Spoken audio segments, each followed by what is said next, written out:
ak bés ci koor gi parce que yow da nga après RAS yow dafa am yu xew yu bëri après dafa toog beneen sortie médiatique temps yi da nga téye sa bopp loolu gis naa ne da ngaa loolu quoi ak bés ak les Ngaaka Blindé ñooñu ak bés amul loo fi yàqul Ngaaka Blindé yow dafa mel da nga ñëwoon rek sa cible c'était Ngaaka Blindé bàkkaarloo nga ci ñu bëri ñu jékki-jékki gis leen ngeen juboo gars yi bëri naan non gars yi waroo ñëw juboo yëfu féeg leen def nangam leen def yow nga dem ba foofu noonu muy def ndogoog yooyu noonu yëpp quoi est-ce que tu peux nous expliquer lan moo waraloon loolu noonu quoi est-ce que lu dëggu la woon lii affaire bi ngeen def lu dëggu la wala pour waaw affaire Ramadan lañ nekk nañ jéem a wan ne gars yi ne leen wéy ay jullit leen ay nangam leen c'est quoi ça. man li ma waxoon 2016 wala 2019 laay waxaat tey man du ma changer discours loolu xam nga la laa si tontu pour ñu gàttal wax ji ñu avancer nekk si leneen parce que di ko wax direct bi sax pour man c'est une petite perte de temps pour man dam lay wax suba si li may def man hip hop damay chaque jour dama leen di wax ne dañuy nekk di game dañuy hip hop rap musique suba Ngaaka su ma invité woon ngénteem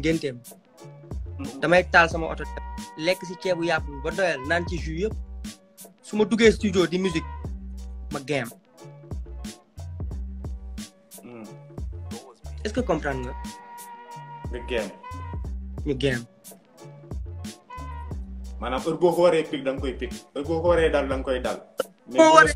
heure bu ma waree def si hip hop lu ma war a def dama koy def maa nigga après leneen la après kenn bu ma wooyee après man su ma toogee sama kër tey ñu woo ma ne ma allo ak bés ma ne leen waaw ñu ne ma Njoogu wala Faatu wala Demba mu ngi si nattu wala si lii ñu ne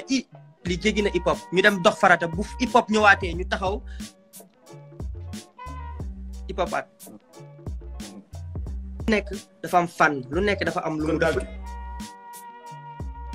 lu nekk dafa am lu mu àndal lu nekk dafa am lu mu laaj du dëgg yàgg naa ko wax dafa am lu dépassé hip hop mais dañuy hip hop même bu clash bi jeexee duñu xaritoo bang mais am na loo xamante ne nit tey julit la MBT man dooma woo téléphone am na loo ko wax si direct xam nga ñu am ay kaddu yu ñu demalante diggante nit ak nit mais loolu kaddu di nit ak nit la ñu def yëfu nit ak nit après ñu ñëwaat si game hip hop yëfu dëmm la Dip wax na leen ko non yëfu dëmm la je le confirme ici si direct bi Dip li mu wax lu leer nañu la rap yëfu dëmm la te ay dëmm ñoo ko seek seen biir ñoom ñëpp ok léegi bu jafee yëfu nit bu jaree def dañ koy dem def après ñu ñëwaat hip hop